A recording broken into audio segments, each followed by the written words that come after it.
Welcome to another episode of our mini podcast, I Built a Company That Makes a Difference by B1. Here we talk to founders of sustainable businesses to get their takes on how and why they started their companies, and very importantly, their lessons learned along the way.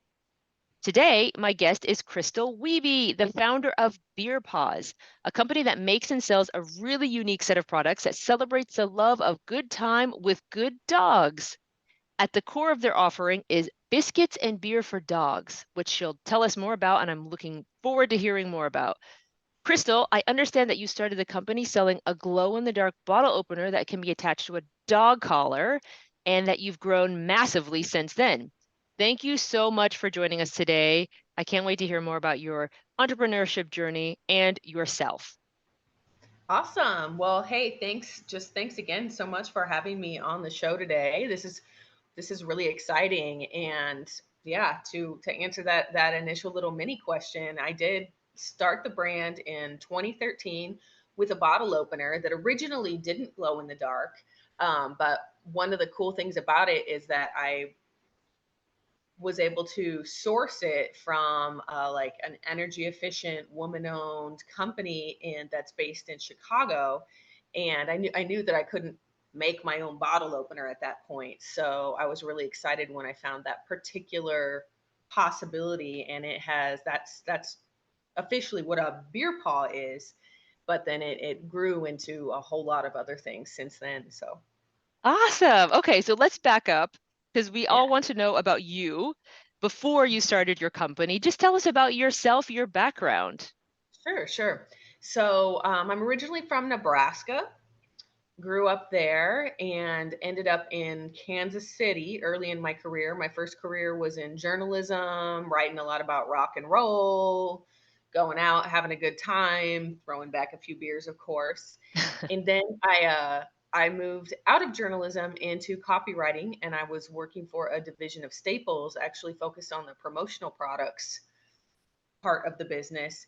And part of that, but really most of what I was doing for Staples for several years was writing blogs and social media about how to promote your small business, marketing your small business. I'm a lifelong crazy dog lady as well. So I had my own blog where I was rescuing dogs and writing about dogs. And there was a whole lot of cross pollination that started happening there. And then at some point I was just like, man, I'm like trying to help other people promote their brands, but I have my own brand sort of, and I love these fun different types of products, and all of that kind of coalesced into that bottle opener and the beer paw, and figuring out how I could make a difference for helping homeless pets. And one thing led to another, and people were like, oh, bottle openers are cool, but what else can you do? Okay, so I also studied journalism and then moved into corporate communications, and that felt a little bit like moving to the dark side of the. Yeah, there was a little bit of that hesitation.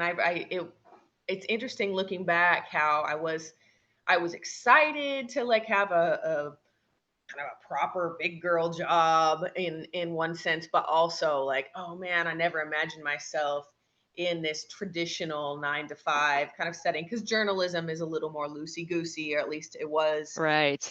always in alternative media, especially.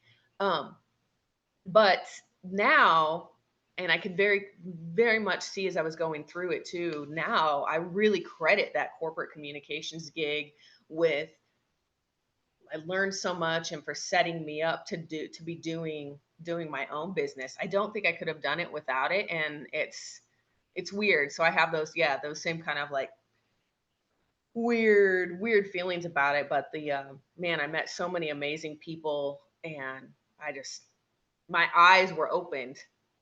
I think I say this often, entrepreneurship for sure. When you're hiring your team, when you're building out your team, even if it's your leadership, if you're just like looking for somebody who knows how to do lots of things, can wear lots of hats, I always say hire a comms person or hire a marketer because they are used to doing a lot with nothing. Yep. They're Amen. creative and they can write well. Hmm. So that's just a good rule of thumb, I find. All right, so you are a lifelong dog lover. Yeah, yeah. Yeah, You had pets your whole life? I did have pets my whole life. I always had dogs. I was raised as an only child, and so my sibling was my dog, which then was two dogs, and I showed them and I took them to the fair and 4-H and trained them, and just was obsessed with my dogs. I had all the like books, encyclopedias of dog breeds, and to this day, like my fiance and I have a little game where it's like, can Crystal figure out the breed of this dog?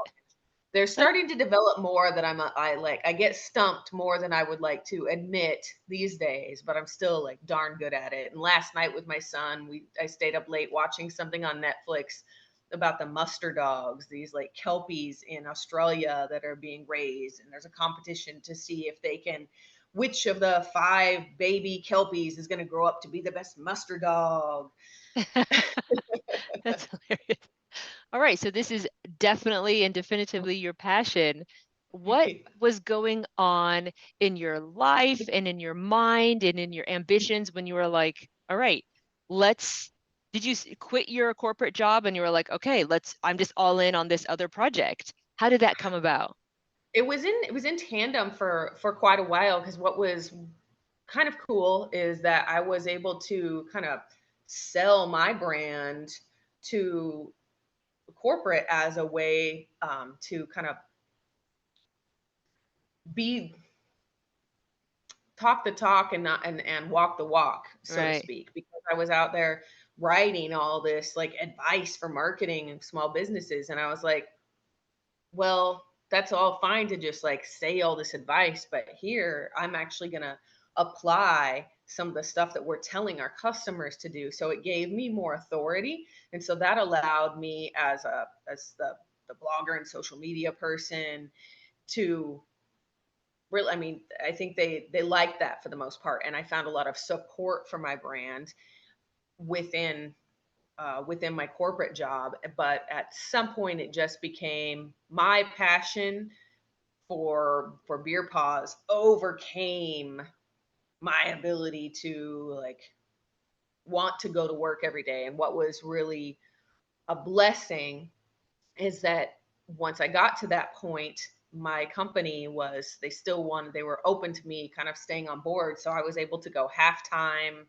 still kept my benefits for a period of, I don't know, I think close to a year. And so I was able to still help them work on my own terms and my own time. And then eventually changes in structures happen at that company that were outside of me, and I eventually was laid off. And it just everything came about how it was supposed to, and there I couldn't have had a more blessed kind of stepping down and stepping away from that. And I realized how like extremely unusual that situation was, and I'm really grateful for it. Well, that's amazing, especially the benefits part. I know you're in the US and that's not to be taken for granted. So that you could hold Yeah, on to your benefits while you were doing the transition is amazing. So you yeah. hear, or we hear a lot about hobby activities that people do on the side, and it's kind of a side hustle until it takes off, um, Mhm. becomes the main activity. So you kind of did this. It sounds like it was very intentional, but as you said, it worked out perfectly. Yeah. If you could do this again, would you have done it differently, like just jumped in right away, or would you still have, developed your side hustle? And it sounds like you were actually your first case study for Yeah. yourself in your corporate job, which is Yeah. fantastic. Or would you have kind of transitioned over, I don't know, the course of maybe a year, 18 months? Would you have transitioned like that still? Yeah, I think I would have still done things the same way, because it was just a nice, slow moving through it. I definitely would have been a little more cognizant of boosting up my savings. Oh, right. And Yeah. even though I had that coming in, I think I would have I would have approached many areas financially a little bit differently, but I definitely would have been a little bit more intentional with taking care of that part. Right. Okay. So is that would you recommend that to other entrepreneurs, just business Absolutely. planning, the financial side of things for that first, I don't know, year, 2 years? Yeah. it's just so easy to get lost and swept up in in the passion, and that was definitely for me. And the other thing I guess that I haven't mentioned that timing wise was really interesting with my business Oh is yeah, that we didn't even mention what dates are these. I haven't even asked about that. Sorry. What time oh of yeah, yeah, yeah. when is So this in time? 2013 was when I launched. I feel like it was 20 I think it was 2015 or late 2014 when I stepped away from my corporate job. Mm-hmm. It's hard to it's the years all blend Yeah, together. yeah. And then also in this same period, which is part of what made my brand, I think, start to spark for people and be interesting, was we were entering this that craft beer boom was really hitting Kansas, was hitting the Midwest area. And so all of these things were coming together when there was that period for a few years where more breweries than ever were opening up. And you know all about that, being from Colorado, no doubt. Oh yes. Timing was really important there as well. I think there wouldn't have been I wouldn't have been able to justify necessarily stepping away from my gig if Boulevard Brewing hadn't expanded hugely in Kansas City and started buying my spent grain dog biscuits regularly enough for me to be like, okay, well, there's, there's some money that I can somewhat count on, plus all these other little accounts. Okay. And that first year after you left your job, so you're in it full time. Can you Mhm. describe not just logistically, but also emotionally, what was that first year like? Oh, feeling like really elated. In the beginning, I can't remember what song it was, but I remember having it on repeat where it was the something about like I feel like I'm on vacation, and I was just like, it's just like, oh, I got my freedom. I have my life back. I can control and determine my day, what I'm going to work on today, what I'm going to do, and that was intoxicating and exciting. Um, and so there was a lot of that, especially at the beginning, and just like i could I could really dive in.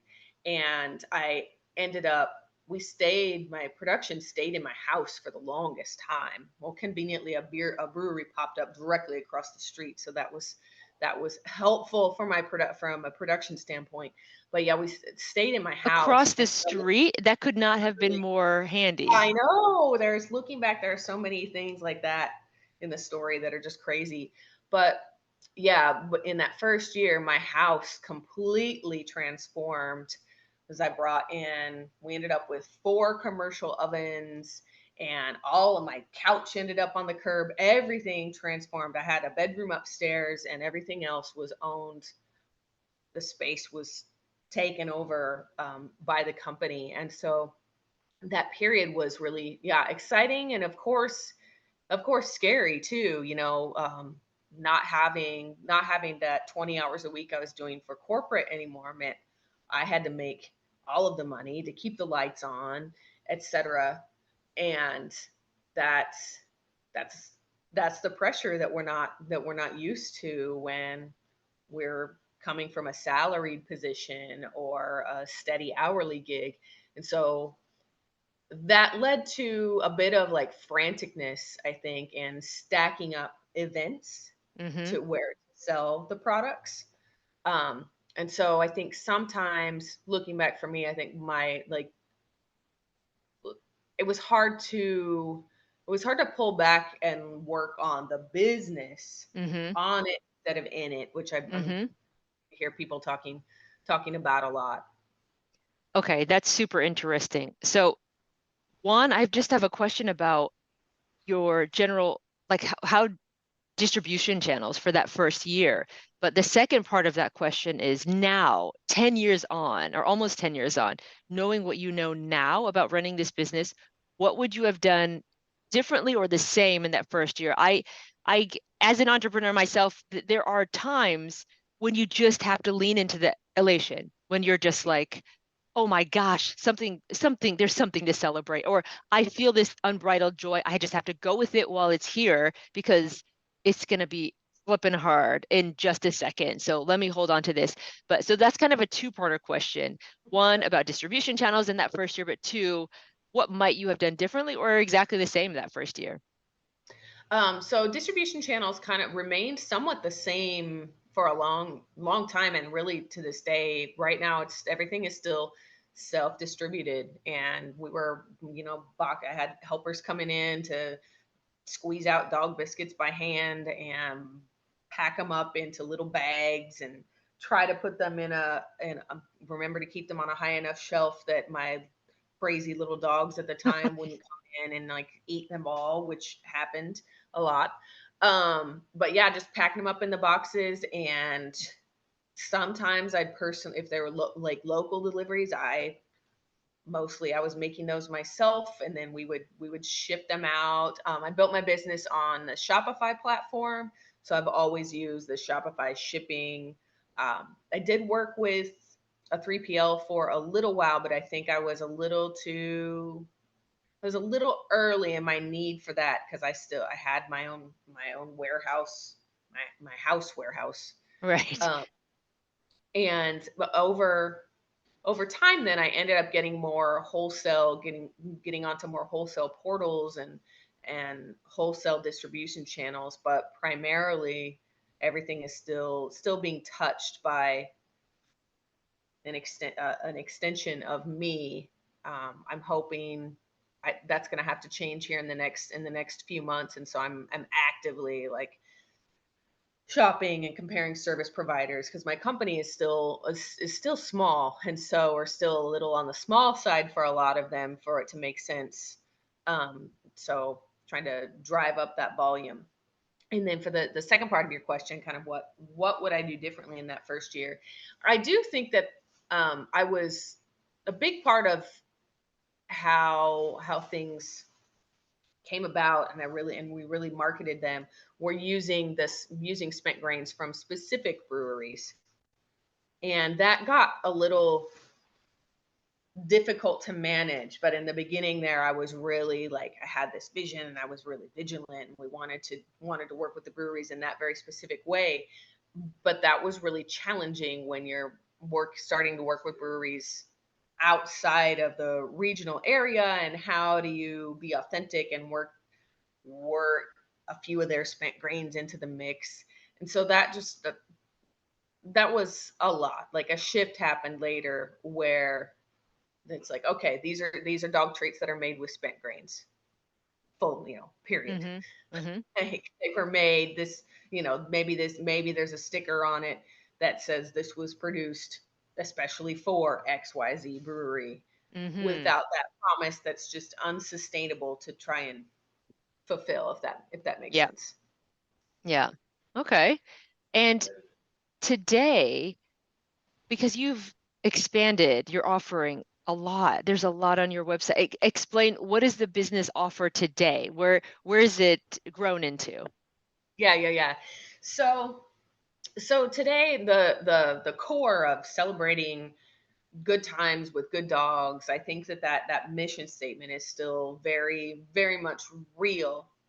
And I've taken advantage of, some drop ship opportunities to kind of to plus up the site and give people, a lot of people that have been with me the whole time, or were introduced to my brand in either Kansas City or Nebraska, where we still have a live presence, have only, they've only encountered Beer Paws dog biscuits and dog beer and some of the cool merch that that has been offered off and on throughout the years.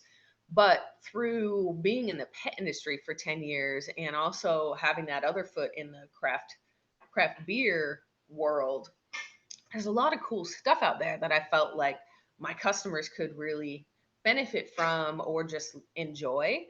So through off being able to offer some products by other makers, or some custom design products that I can design and then offer for print on demand, which is really popular now. I'm trying to offer just more to my people, and I want Beer Paws to be a destination that they come to. Yeah, get our cool advent calendars seasonally for your dog, but come around all year. And yeah, you can get your classic original peanut butter Beer Paws treat or the pumpkin, but I've also discovered some other cool products that another small maker, you might want to try these. I would have liked being featured on other people's sites. And then the other thing that, like, I always kind of wanted, we make a dog beer. Dog beer is super fun, and there's some cool things we're rolling out with that later. But I never was going to own my own brewery, but always, you have in your mind how cool that would be, just being in craft beer world. So I kind of compromised when I found out that I could easily start to offer some custom coffees through drop shipping.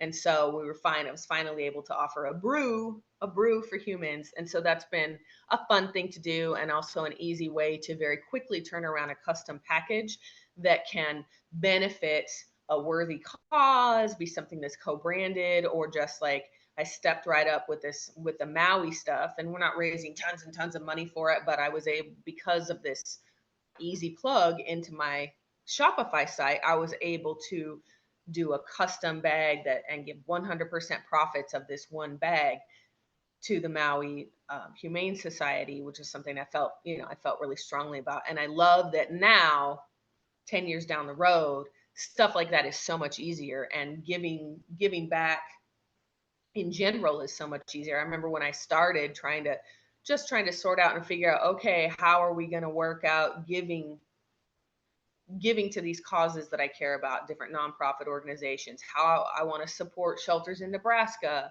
in Missouri, and Kansas. How can I do it? And I remember thinking, I wish there was some way I could just like plug all their names into my website and have it automatically go, well, now there's an app for that. And that's awesome. So hopefully there's some little nuggets in there for listeners and people who are starting their websites to seek out those apps. It's much easier now.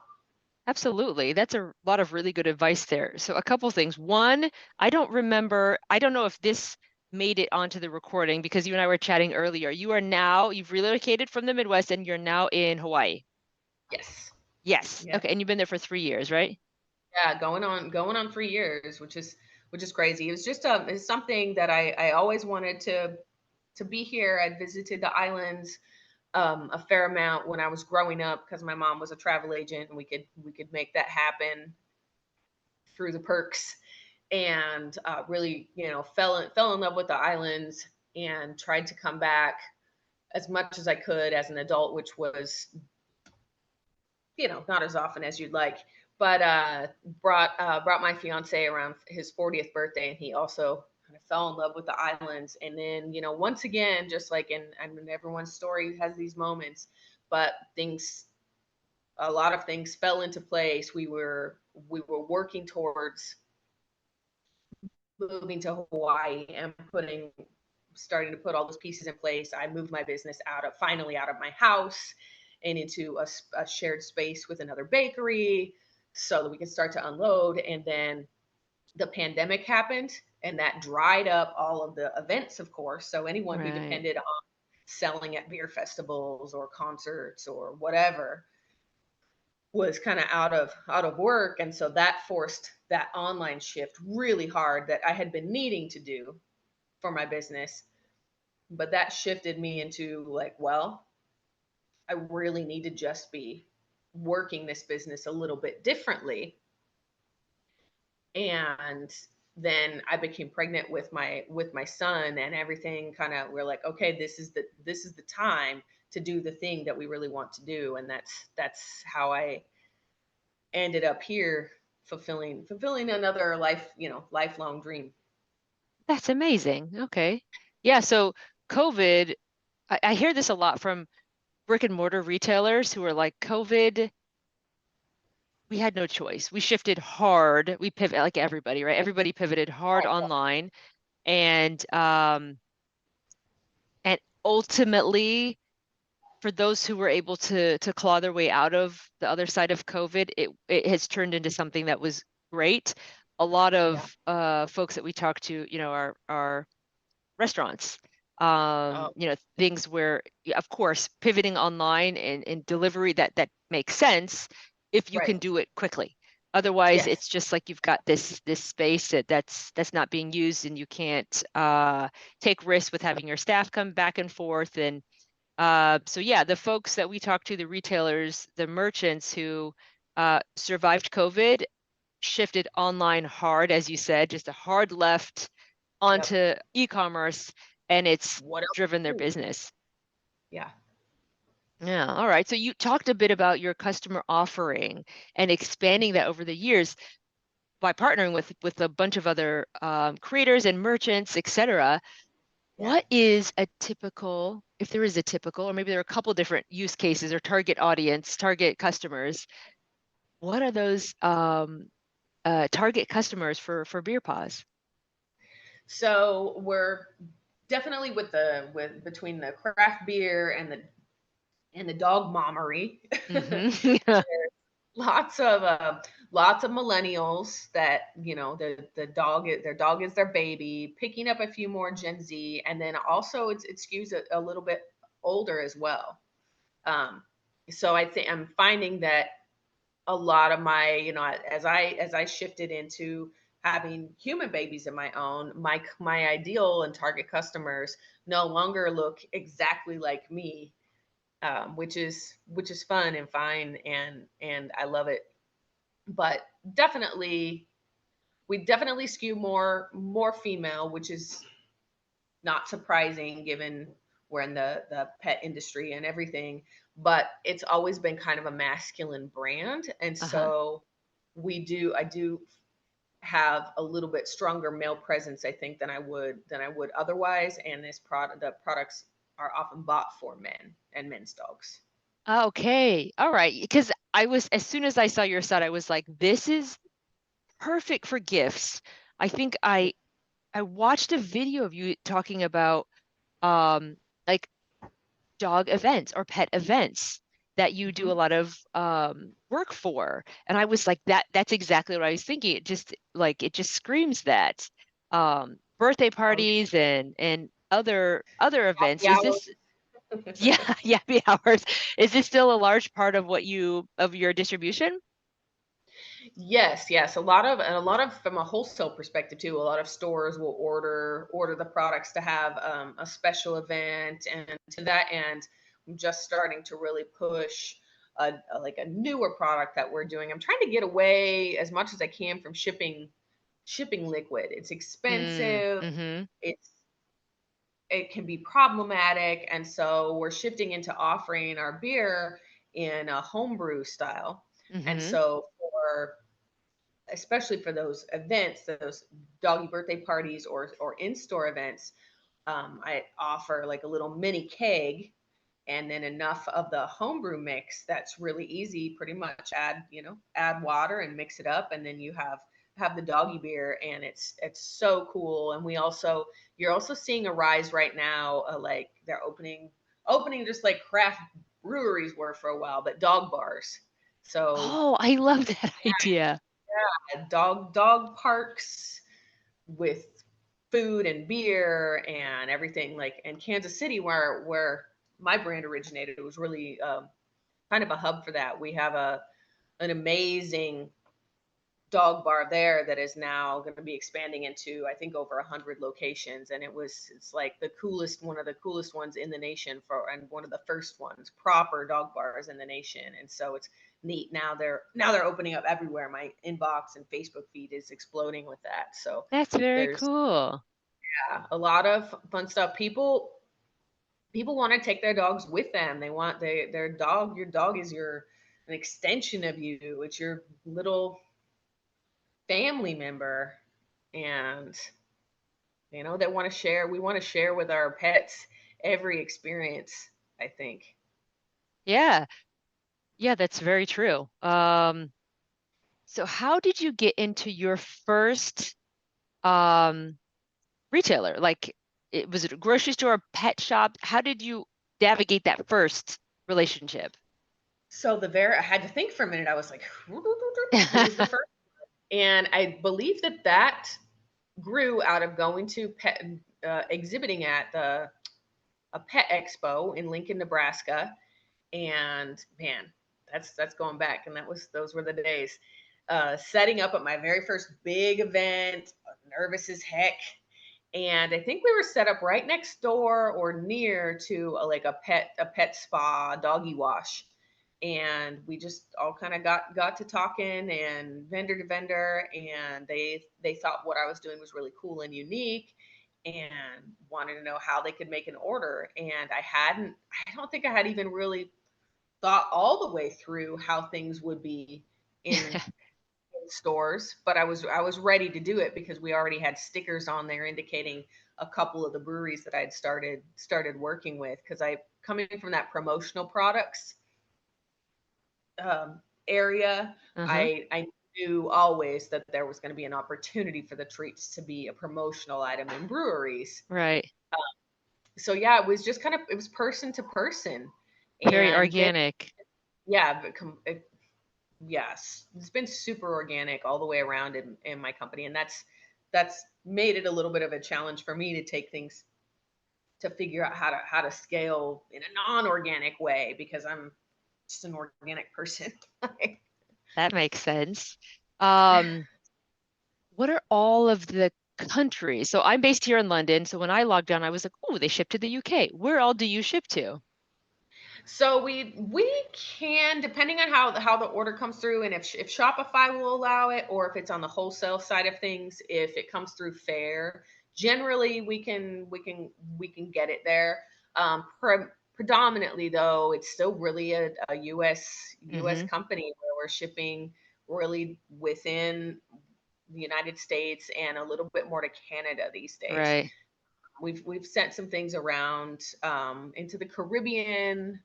And in the beginning, when I was just doing the bottle openers, I think my very first wholesale bottle opener sale was like, it was somewhere really, really random, because they followed me on my blog and they had an animal courier service. And I think it was in the Netherlands. Hmm. But it's a Okay. little easier to move the physical hard goods when it comes to the treats, and especially the liquid, the dog beer, that Right. gets a little bit tricky. Yeah. Right. Do you see any? So this is what I'm always interested in buying trends, shopper trends, Hmm. especially based on just geographic area and market. Are there specific really hot markets? I imagine your home market in Kansas City is pretty hot for you. Outside of Yeah. that, are there some really hot markets where just, pet ownership culture is something is just like really has taken off, or you see any differences between, I don't know, different urban centers or even suburban or rural, but are there some really hot markets that you're seeing? Urban and suburban are definitely more naturally more of a fit, and a little bit stronger, just because of how, and that this is changing to some extent, but just because of how our relationships are with our animals, and it's just more likely in a suburban or urban environment for the dog to be going out and going places, and definitely being inside the home, and a little more integrated. Right. And that's, I can't say that across the board, but in my buying trends I do notice that, and I do notice that, um, looking back to doing events and things, we would consistently do better in those than in some of the more rural settings. And some of that also had to do with just at the moment where we were with craft beer. Now there's more and more breweries. I'm from Nebraska, and so there's breweries popping up in really small towns like where I'm from, um, and smaller. But earlier in my business, you couldn't get people in a rural setting like that to drink anything but Busch Lights and Bud Lights, and they didn't want a craft beer, and so my offering didn't resonate at all, other than like, oh, it's a beer for my dog. But it was too. They're like, That where are makes all these? sense. Yeah. So then the larger kind of beer culture, you're right, there's been a shift. There was a massive shift. I would say I haven't lived in the US in a while, but I would say in the last 20 years, definitely the last 15, there's been a massive shift to craft beer and what that means for the general, you know, population in the Yes. zeitgeist, like Yeah. what that means. And first, there were certain stereotypes attached to what it means to drink craft beer or to brew your own beer. And now it's come way more mainstream. As you said, craft breweries popping up in tiny little places all across the US, and it there's not such a thing attached to it. Exactly. Yeah, Exactly. that makes sense. All right. Oh, I really also wanted to know, you've had a lot of different products on your site, and I'm sure you've launched a couple of different products yourself. What was the last product that you introduced that really surprised you in a good or a bad way? You know, really, it kind of goes the dog beer. This was introduced a long, long time ago, but that product has just always been surprising for me because it's so like hit and miss because people are either like way into it or they just don't know how to get their head around the concept of it. And it's such a unique product that it Uh-huh. always kind of hits different. I've found it from a production standpoint really frustrating to deal with because liquid. But I guess I'm a little bit surprised now that that the whole concept of dog beer in general, like it's cool. It's good for me that people are latching onto the idea, and there's more purveyors of dog beer out there. That's really a good thing because it makes it an easier sell. But it's a funny little product. It's a funny little product. Yeah, indeed. Do you have, Yeah. I'm sure yeah, I mean, you're a marketer at heart and by profession, you're a communicator. Um, have you heard of any of your customers using your dog beer, or just like the frequency, or an event or something that was really like stand out? You thought, whoa, I had no idea. It was like, oh, I give my dog beer every time I open a beer. Something like it's just an interesting customer story. Um, they I've had so many things said to me over the years that people have used it for all these different methods. A lot of times they use it to help their old dogs eat better or Oh, their sick dogs. And I had gotten like a comment a long time ago, which I don't endorse that this is how it happened, but the comment from the customer was that the dog beer help cure MRSA in their dog. what is MRSA? Like a terrible bacterial infection. Oh my It's goodness. Wow. like crazy stuff. And I would never claim that my product did that, but like we've gotten lots of comments like that. Just kind of things where they use the product in a really kind of surprising way, if you will. Um, and then of course they want to use the product a lot to celebrate a dog's birthday, particularly around age 3 when they're 21 in dog years. Oh, I didn't even think of that. That's hilarious. I didn't even think of that. Oh my gosh. Well, your product is definitely like one of those. I'm sure your loyal customers are super loyal because it's just one of those products. As you said, it's like hit or miss. People either get it and they love it, or they're like, I don't understand how this is incorporated into my life. So I'm sure you've got some really loyal customers that just keep coming back because they've incorporated that into their lives Yeah. or into their years. They're celebrating dog birthdays or whatever. So that's awesome. All right, so now just to close this, we've got some rapid fire. I mean, I say rapid fire, but they're not yes or no answers. So rapid-ish fire Okay. questions that we ask everybody to close. So, Sure. what do your plans look like for the rest of 2023? The rest of 2023 is from a business perspective is all about streamlining my supply chain and product fulfillment. Awesome. Okay. And your biggest challenge for the rest of 2023? The same. Yeah, I bet. What are you most excited about? I'm most excited about some new products and flavors that I have in the works to offer my customers. Some of those, and when I'm talking about those, I mean some Beer Paws specific flavors, not just the other things that we're also making available, but Nice. just more. Okay. More options for customers. Wider, wider options. All right. So these ones are definitely not super rapid fire, but what would you consider your biggest success as an entrepreneur to date?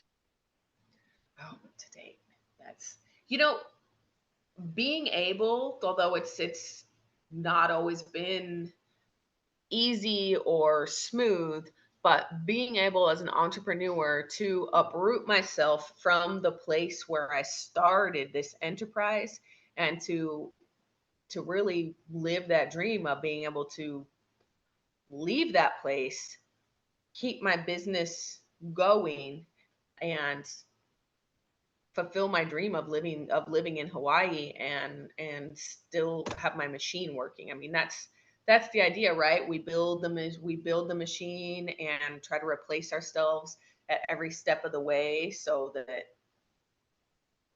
we can have our freedom and have this life that we've always wanted. So I would say it's that. It's not perfect, but the fact that I've been able to get to this point, I think is the thing I'm most proud of. And your business is 10 years old. Like that's a feat in and of itself. Like you've been doing this for 10 years. That deserves a big congratulations. Thank you. Yeah, it's crazy to think about. Yeah, I'm sure it went by like in a blink of an eye too. And I forgot to celebrate it this year, so I'm trying to do some like Dang. end of the year, end of the year like look back posts. Oh, good. So the flip side of that is what would you consider to be your biggest failure to date? Mm.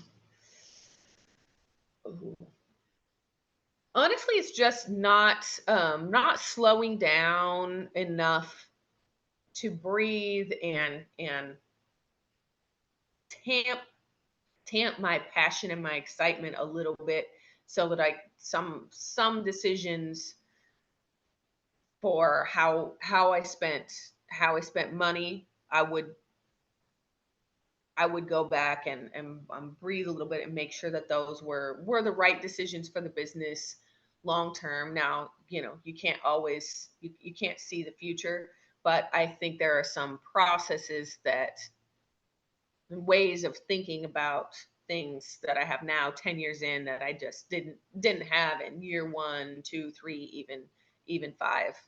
So, and that's I think everyone goes through that, and it's my first business. So when I start another business, I'll have all of these things I learned to apply there.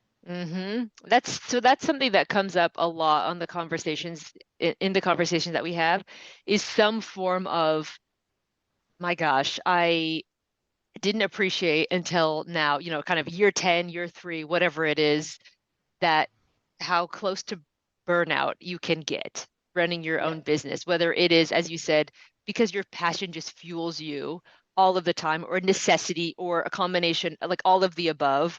But Yep. kind of taking some headspace and just saying, okay, I actually I need to rest. Like I can't, I guess I can't work 21 days in a row without, Right. Yeah. sleeping properly. So that's something that you mentioned at the beginning of that response that comes up a lot in these I bet. conversations. And I think it's true for everyone, but it's particular, I think, for entrepreneurs that, yeah, our passion fuels what we do. And it's, in that mindset, it's easy to be like, oh, wait a minute, have I not had a vacation in 3 years? Oh God, that went fast. Yeah. Things like that. Oh, have I eaten today? Exactly. Did I only have coffee today? It's 4 p.m. Oh my God. Yes. Okay. And the most important lesson you've learned today, that might be the same answer, but the most important lesson that you've learned today as an entrepreneur. Yeah, pretty much the same answer is to just take a beat when it comes to those decisions and try not to let yourself get swept up too much, and figure out, to the best of your ability with all the information you have at hand, is this the right move for right now, for the business, or is this just something that's like really awesome and you really want to do it, and is it worth justifying? Right. Is it worth it? Yeah, I think that's probably something that I myself needed to hear today, which is like take a beat before you make any major decisions. That, Chris, I'm going to take that one for me. Thank you for that. And then the next one, if you could get 85% of the world to adopt a single behavior, what would it be? Hmm,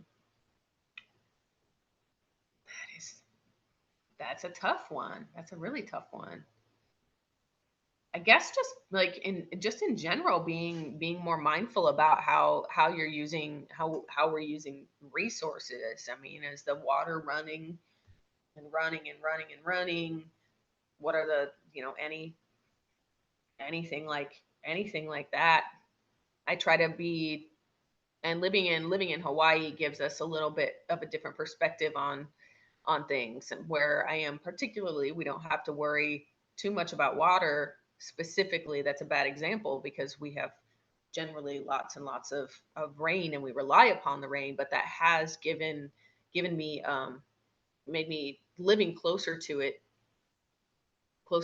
relying specifically on the rain that falls down, even though I don't worry about it because there's so much. It's weird. I'm feeling that tie to nature is so much tighter than it used to be when I was just living in a city instead of a more rural tropical. So our very first podcast guest was also based in Hawaii, Oh and she wow. said something that she's basically said the same thing for to answer that question. And she Mhm. said, living in Hawaii, you really understand that when you throw something away, there is no away. It doesn't go away. It washes up on our shores, like it doesn't go away ever. And Yep, that really has stuck with me. But yeah, I imagine living in Hawaii, um, gives you a little bit of a different perspective than living in the mainland. it does. Everything you try and really use things until they're done. They're Hmm. really done. And then, Hmm. oh, this container have another life, maybe? Can I Right. put kids' toys in it?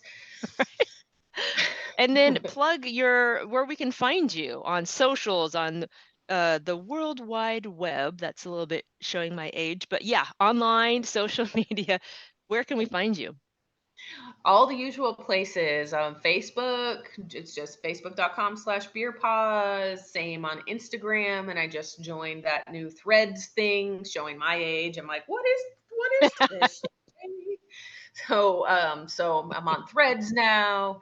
And of course, www.beerpaws.com. And anyone who randomly might have tuned in and would be interested in, from a wholesale perspective, a lot of our wholesale goes through the fair marketplace, which I know is huge, and lots of makers use that, and that's been a big thing. Awesome. Okay, and just spell pause for us. Beer is obviously BER, but Uh-huh. pause as in PAWS and not like Yep. Puppy PAUSE. paw. Yeah. Yep. Awesome. Crystal, thank you very, very much for stopping by the podcast and chatting with us Yep. today. I really like this story. Thank you so much. This was fun. Wonderful. Everybody else, we'll see you on B1.